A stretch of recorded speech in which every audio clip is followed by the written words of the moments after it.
The Wellington Monument is a 175 feet high triangular tower located on the highest point of the Blackdown Hills, 3 kilometers south of Wellington in the English county of Somerset.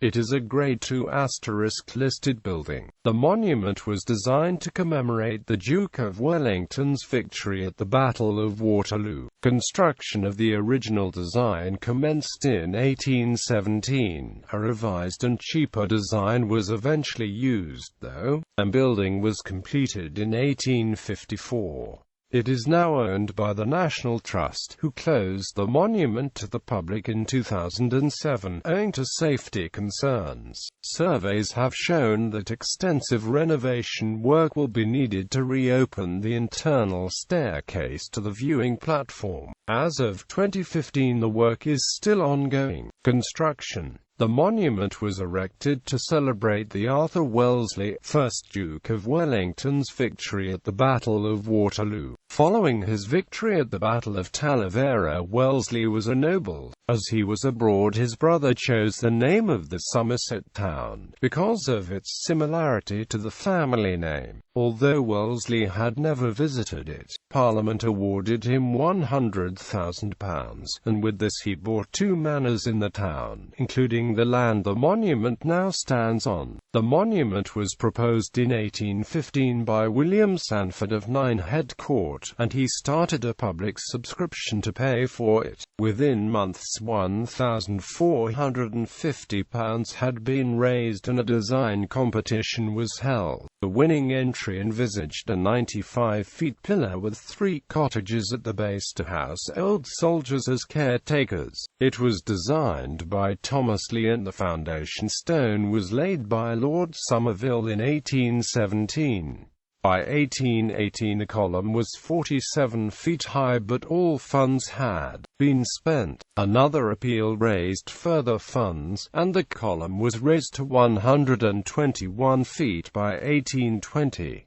It was damaged in 1846 when it was struck by lightning. Construction restarted after the Duke's death, and was completed in 1854 by Henry Goodrich. The monument's design was inspired by an Egyptian obelisk, but in the shape of the type of bayonet used by Wellington's armies, with funds raised from local subscribers to commemorate his achievements. The initial designs envisaged a cast-iron statue of the Duke on the top of the column with more statues on the plinth, but these were never built. The upper section of the column was restored in 1890 when the pinnacle was raised by 1.5 meters. The original plans were for 24 cannons, captured from the French army at the Battle of Waterloo, to be installed around the base. In 1818, 1 brass and 15 iron cannons were transported from the Royal Arsenal at Woolwich to Exeter Quayside, but they were never transported to the monument. After years of storage at Exeter, 10 were sunk into the ground as bollards, and the brass guns sold in 1837 for £64 to cover the storage costs incurred by the local corporation. In 1890, when 4 guns were requested for the monument as part of a restoration project, they were found to be naval cannons cast in Scotland dating from 1789, and never used at the Battle of Waterloo. 4 cannons were eventually installed in 1910, surrounding the monument, but these were removed during the Second World War for scrap metal to help the war effort. The need for scrap metal fell and they were eventually buried at Watchet. The 1 cannon remaining at Exeter was brought to the monument in 1977 and finally installed in 1984. Architecture. The monument is built of local stone, calcareous grit of sandstone from Northay. The triangular column is 80 feet wide at the base and 53.34 meters high. The base has an Egyptian winged panel above the studded iron door and is surmounted by a coved dentil cornice.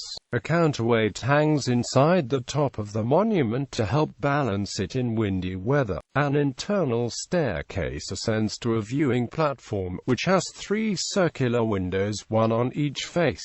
National Trust ownership and restoration. The monument was acquired by the National Trust in the 1930s. It is floodlit on special occasions with new lights installed in 2015. In 1985, the Wellington Rotary Club donated the cannon currently standing at the base of the monument. In June 2009, the National Trust announced plans to reclad the monument at a cost of £4 million. The painted fence was replaced by an open wire fence in 2010, aiding visibility, but still denying public access to the base of the monument. Survey work in 2010 showed the extent of cracks in the stonework. In 2013 it was announced that further funding would be needed for the restoration project. Sensors recording the movement of the tower are also to be installed. In 2015, Rebecca Power, the new local Member of Parliament for Taunton Deane, asked the government to make available money for a restoration fund. In 2016 she further highlighted the deteriorating condition of the monument and started a petition for its repair.